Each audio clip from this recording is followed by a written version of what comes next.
আমরা শূন্য থেকে শুরু করিনি, শুরু করেছি মাইনাস থেকে। ধ্বংসস্তূপ পরিষ্কার করে প্রতিষ্ঠান দাঁড় করিয়ে তারপরে সংস্কারের পথ ধরেছে। আজ অন্তর্বর্তী সরকার বিদায় দিচ্ছে, কিন্তু গণতন্ত্র, জবাবদিহিতা, বাক স্বাধীনতা, অধিকার চর্চার যে ধারা শুরু হয়েছে তা যেন কখনো থেমে না যায়।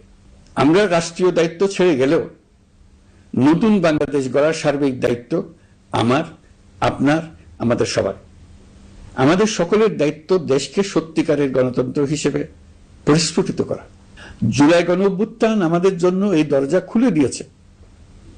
আমরা যদি স্বপ্ন, আকাঙ্ক্ষা ও শক্তিকে বাঁচিয়ে রাখতে পারি, তবে বাংলাদেশের অগ্রযাত্রা কেউ থামাতে পারবে না।